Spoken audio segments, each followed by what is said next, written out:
With a lot of us being stuck at home these days, it's never been better to go back and look at some great movies that were, say, a little bit underappreciated, maybe didn't get the amount of people watching it that movie deserved to have people watch it. It might be a movie you haven't had the pleasure of discovering yet. And so we've been doing in the show every day a movie recommendation of stuff you should watch at home. And we've been dropping a lot of movies. And by the way, Rob, I've been getting, I don't know about you, but I've been getting a lot of messages from people saying, hey, I went and watched Stone Cold and I loved it. Thanks for the recommendation. Or, hey, I never did watch Stardust. Finally went ahead and did it, and we love it. So I've been hearing, it's very gratifying to hearing people going and checking out these movies. So we've got a couple of more here today. Rob, let's start off with you. What, from your treasure trove of wisdom, are you going to be recommending that is some stuff people should watch at home? Before I start, Stone Cold is available for free on YouTube Uncut. Ooh, yes, it is. Okay. Yes, it is. And it's just saying. So my movie, John, people always ask, what does a producer actually do? Well, one of my very favorite movies, especially a movie about movie making, that was directed by the great Barry Levinson, who directed Diner and Rain Man and Bugsy and Wag the Dog, is in 2008's What Just Happened. And what just happened is based on producer Art Linson's nonfiction book, but it's a fictionalized version of this nonfiction book. It stars Robert De Niro. First of all, check out this cast. This cast kills me. Robert De Niro, Sean Penn, indie goddess Catherine Keener, Bruce Willis, John Turturro, Robin Wright, Stanley Tucci, Kristen Stewart, the great Michael Wincott. And it's a movie about Robert De Niro is a movie producer. He's got ex-wives to deal with. He's got the studio to deal with. He's got crazy directors to deal with. He's got egomaniacal stars. Bruce Willis plays himself in this movie as the ultimate egomaniacal asshole. And I give it up to him for playing this role. I mean, and this film, as someone who's worked, you and I have both worked on films ourselves. This film, I think more than any other movie, gives you insight into what a Hollywood producer does. I think De Niro is fantastic as the character of Ben, the producer who's dealing with his ex-wives and dealing with trying to produce movies and trying to deal with movies that are in production, movies that are in post-production, and just the insanity that goes on in his life. And this film, it wasn't cheap. It was made for like $25 million, but Barry Levinson sort of pulled back, and it began. He also went on and made almost like a video film called The Bay, which is actually a pretty cool horror movie, ecological horror. And it was sort of when he couldn't get studio pictures really made, so he went the indie route. And this film, man, I watched this movie a lot, and it is one of my favorite movies about Hollywood and about movie making, and it's also a cautionary tale. And I dearly, dearly love this film. And a lot of people, I'm surprised, even people that work in the business I've met, never have heard of it. And it's Barry Levinson, man. The man who directed Rain Man.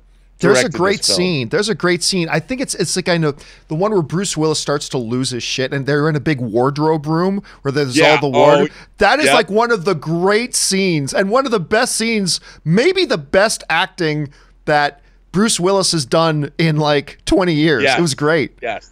I mean, and what's really funny about Bruce Willis is he's grown a beard in this movie. And for the part, he's not supposed to have a beard. And he's just being obstinate, and he refuses to shave this beard, and he's overweight. I mean, for an actor to play himself as kind of a gone-to-seed dickhead was, I thought, pretty amazing to watch. And it's normal today. That's not unusual today. Like, we see actors doing, like, playing weird versions of themselves, whether it's different things. But that was a little bit ahead of its time for him to do that. Yeah, and I love Catherine Keener as the studio boss. Love her. I mean, you really see how Hollywood works from a producer's perspective, because people are always going, what does a producer do? Well, if you want to know, the best version of what a producer does ever put to film is what this movie shows. That and Wag the Dog. Yeah, these are two great examples of it. Directed, which De Niro was in, and he also Barry Levinson also directed. All right, that's a great one. That is a great one. So make sure you guys go check that one out. So let's move on to mine now. Okay. Mine. You didn't tell me. Oh, I didn't tell you what it was. Oh, that's right. Oh. Okay, so mine is a little film that came out 12 years ago. It came out in 2008. And this is what I remember. I've been trying to pick movies that I think are really, truly wonderful, but really nobody gave a lot of time of day to or don't talk about very much. This is a film that looked a little bit like a throwaway rom-com when it was first being advertised. And even though it had a star-studded list of people in it, it still looked like a little bit of a throwaway, including an up-and-coming young child actress that we all now know and love today by the name of Abigail Breslin. But it starred Ryan Reynolds, Abigail Breslin, Rachel Weisz, Elizabeth Banks, and I always mispronounce her first name. I can never know if it's Isa Fisher or Isla Fisher or whatever. I always just think of her as that girl from Wedding Crashers. Yes. And the movie that we are talking about is definitely Maybe. This movie has so much heart and charm to it and just straight up laughs. You know, I always say that a comedy, if you bring laughs, a lot of other mistakes are forgiven. Like you can do almost everything wrong in a movie. If it's a comedy and you actually deliver laughs, almost every other conceivable kind of mistake will be overlooked and forgiven. But this thing does have a lot of laughs, but it's also filled with tremendous heart and charm and personality. And basically the idea is this. At the heart of it, it's a very weird concept that even I, to this day, as a lover of this movie, will tell you it's an odd concept. It's a dad, being, of course, Ryan Reynolds, who is talking with his daughter. The whole movie takes place around a dad playing a game with his daughter in the form of a bedtime story. And basically, the game is that Ryan Reynolds is telling his daughter the story of basically the three great loves of his life. And she's got to try to guess which one is her mother, which sounds weird, And first of all, can I just say that there is a fundamental imbalance in the universe when one man, in the form of, say, Ryan Reynolds, he's had the three loves of his life being Isla Fisher, Rachel Weisz, and Elizabeth Banks. There's something fundamentally unfair about that. Then again, this is the same man who in real life has been with Scarlett Johansson and Blake Lively. So, you know, there's that. Anyway, something fundamentally unfair in the universe. But I am telling you what, this is a movie that it never broke. I don't think it definitely didn't break like $80 million at all at the box office or anything like that. This was overlooked when it was in theater. It never got the post-theatrical run love that I feel that this movie really deserved. It is a nice, funny, insightful, sweet little movie that even though there's a fundamental question, it's like, wait a minute, how come the daughter doesn't know who her mom is? But whatever. It's a really charming little film. And so the movie I want to really recommend here for you guys today is the Ryan Reynolds film, Definitely Maybe. While you're stuck at home, I think it's one you want to check out, particularly if you're stuck at home with a loved one. You want a nice little romantic comedy, something that you and your significant other can both sit down and watch together? I think that's one you guys see. Did you ever have a chance to watch Definitely Maybe, Rob? I have, and I like it.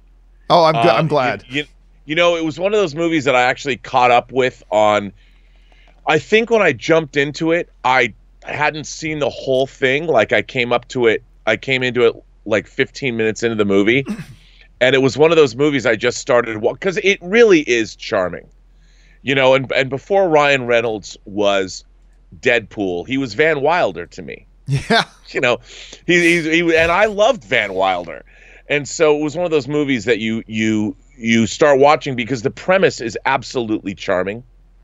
You know, you can't not watch it once you see Ryan Reynolds talking to Abigail Breslin. You're like, okay, I gotta watch this, and you do, and it's a really lovely movie. So a fine choice. And I did, by the way, go back and I watched it a second time all the way through. So yeah, I think it is one of those movies that if you do miss the first 15 minutes, there's probably a little bit of a, wait a minute, what's going on here? Yes. As you go through. So I'm glad you were able to chance to go back and watch that through. So the question is, guys, have you had a chance to watch either of these films? If not, take advantage of it and go watch them right now. And as always, guys, leave your thoughts in the comment section about other films you would recommend for people to go and see. All right. With that down...